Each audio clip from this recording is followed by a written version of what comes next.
Hey, You're on. hello. How we doing? I'm doing all right. How are you guys doing out there tonight? Hey. Who are we talking to? This is David. David. It looks like there's somebody else in there trying to call me at the same time. There's somebody else what? Trying to call me from in there. John, are you calling right now? Are you calling? No, they're already on the phone. That's, the other guys are on the phone already. I don't know if they're moving some people out today. They're moving, Meggs and Harrelson. Meggs and Harrelson, yeah, that's what I heard. They're sending them to Lewisburg. Oh, wow. Is that a good, I think that's a good thing, right? Well, there's some things that there are and there isn't. Like, you really get your phone calls limited.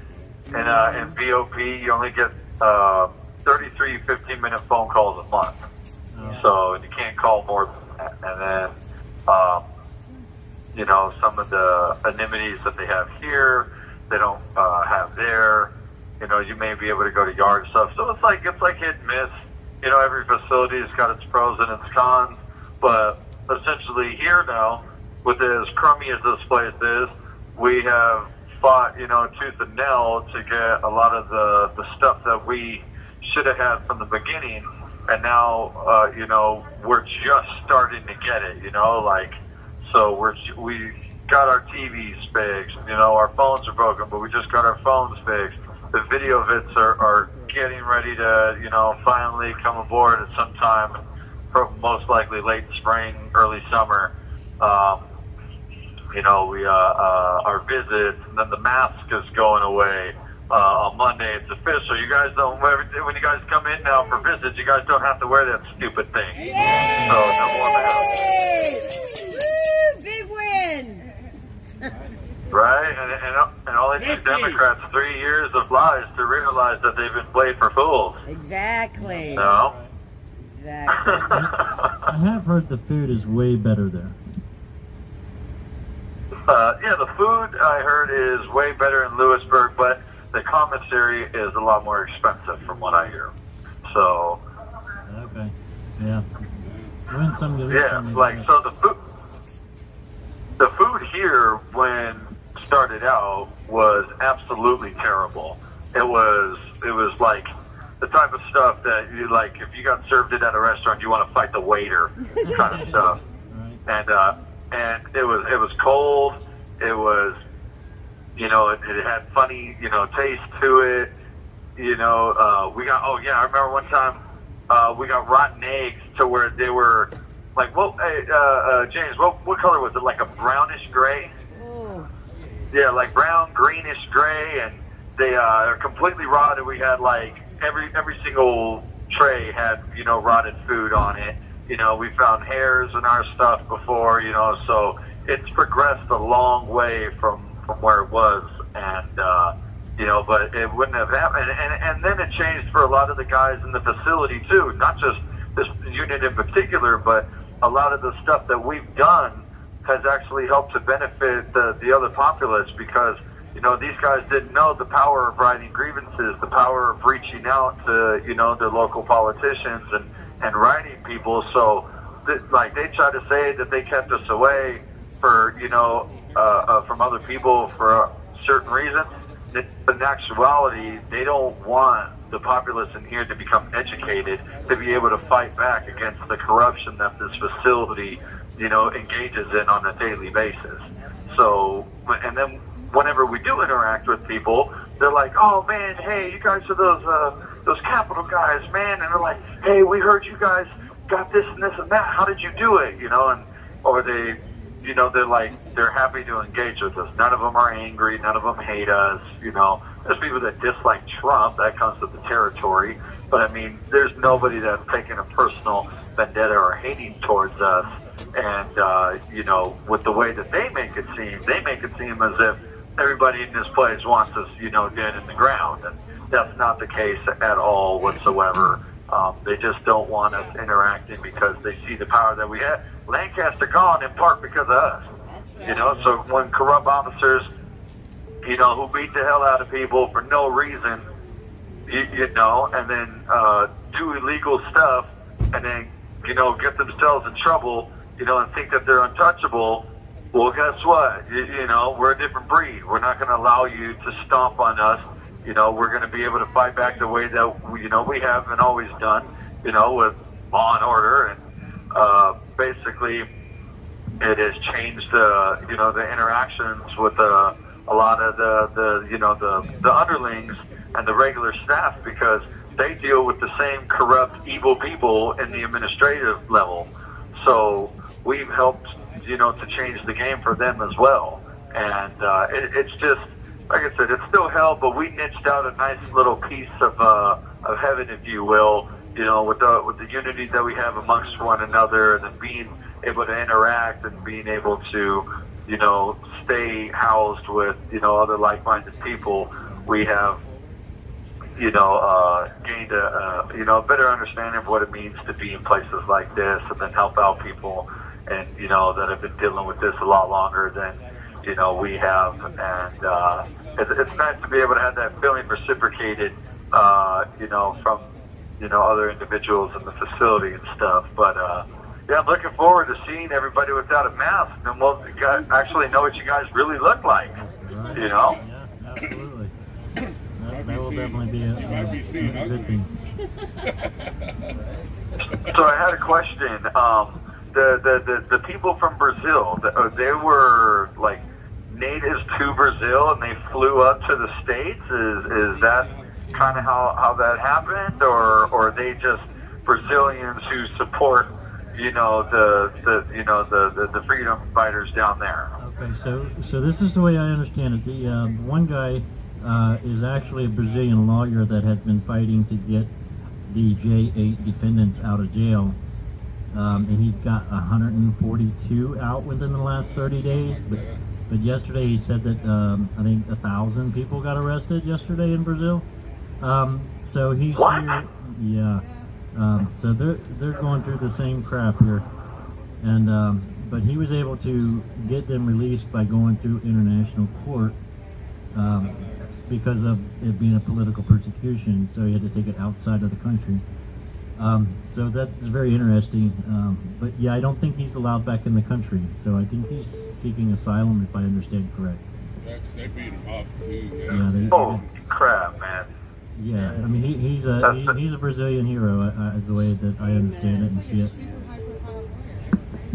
It's so crazy. It's like, you know, you do something right for your country and your countrymen, and suddenly you're vilified, and you're, you know, the persona that you're given is one of a bad person. And it's like the only people who feel that way are the corrupt people who you're exposing. Right. Yeah. You know, nobody else feels like that. It's, you know, it's so identical to our situation in a lot of ways that it's, you know, it's disheartening in a way to know that, you know, how much, you know, corruption is in the planet, but it's also, you know, empowering to know that, you know, this guy essentially risked, you know, his life and freedom on behalf of his, like, fellow countrymen to be able to, you know, set them free. It's a very commendable thing to do, and I think it's, one of the, you know, the coolest things I've heard in a minute. You know, you know, 142 people out there, but nice if our government would do that. Yeah. Right. Hey, David, it's Justin. Hey, another thing that the guy from Brazil was talking about, I thought it was a pretty cool idea, is he's wanting to start maybe arranging like pen pals or whatever, like where the Brazilian prisoners can write letters to you guys and you guys can write letters to them. So we referred them to Patriot Mail Project, and I guess more to come on that. But I thought that was a good idea. They're going through the exact same thing, except theirs was just this past January 8th. You know, to where we're already 2 years into this, but they took that page right out of the playbook and did the same thing there in January, to where they're just starting this whole process. No, I think there's a lot of guys here who'd be willing to do that. That's pretty awesome to be able to reach out. If we were able to talk to and reach out to these people, that I would absolutely love to do that. I'm almost dead certain that there'd be a lot of people here who would, who would, enjoy being able to write them because, like you said, same situation. Hold on. Oh, we got somebody leaving tonight. We got somebody leaving. Oh no, wait. Oh, it's okay. They're coming in for the temperature checks right now because there's a possibility that James might be leaving. Oh wow. Yeah. Yeah. No, wait. No, James. Hey, James going? No, James. No, James. False call. False call. It is for Harrelson and Meggs. Okay. So those are the two. But no, I'm 100% willing. If you get the pen pal connection to be able to write these guys, absolutely. Will we need to learn Brazilian in order to write them? Yeah, that might be one of the stumbling blocks we get to have.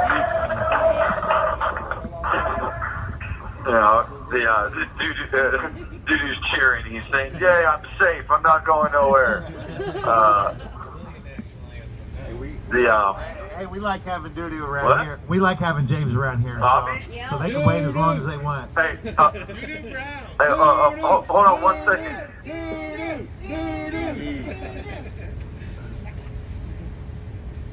you hear us? Hey, so apparently they're going to be moving Bobby. They're going to be moving Gieswein. Wow. So he's going too?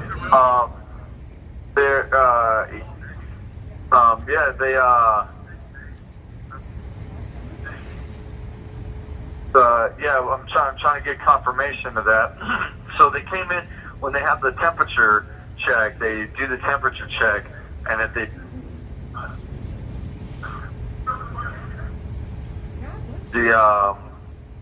so they're saying that whenever they come in for the temperature checks, that basically means you're leaving the facility. They check your temperature to make sure you don't have COVID, so they don't isolate you or whatever. But Meggs is saying that he saw Robert Gieswein's name on the list. So she too? Okay, so Sean McHugh saw his name on the list too, so they're going to be moving Robert Gieswein. Wow. Okay. That'd be nice.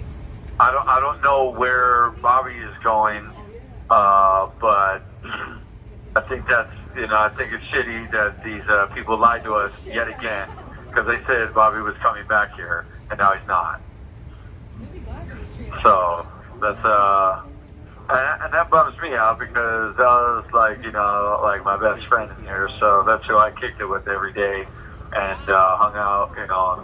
That's who I was really hoping to hang out with a little bit longer before he takes his sentencing in a month. But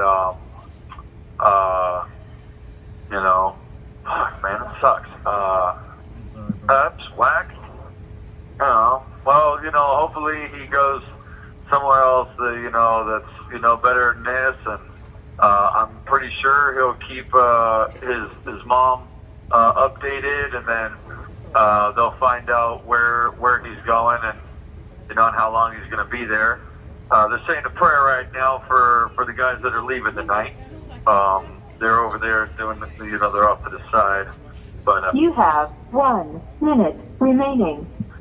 We will give you guys another call here pretty soon. But if we find out where Robert's going, we'll let you know. All right. Somebody has been trying to call me from in there for the last, the whole time we've been on here. So you might want to ask around and let them know that they can call back out. It's probably Bobby. Oh, you might be right. Okay. All right. So you guys take care and have a good night, and we'll call you soon. All right. Take care. Likewise, the feeling's mutual. You guys have a good one out there. All right. Love you guys. Likewise. Take care.